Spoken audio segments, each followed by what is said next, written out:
गुरुपूजिताय गुरुदैवताय गुरुकुलस्थायिने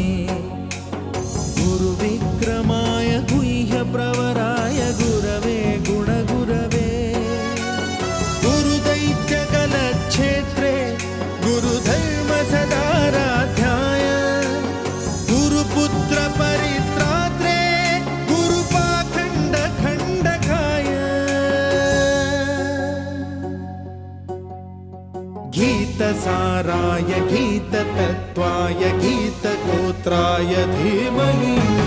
गूढगुल्फाय गन्धमत्ताय गोजयप्रदाय धीमहि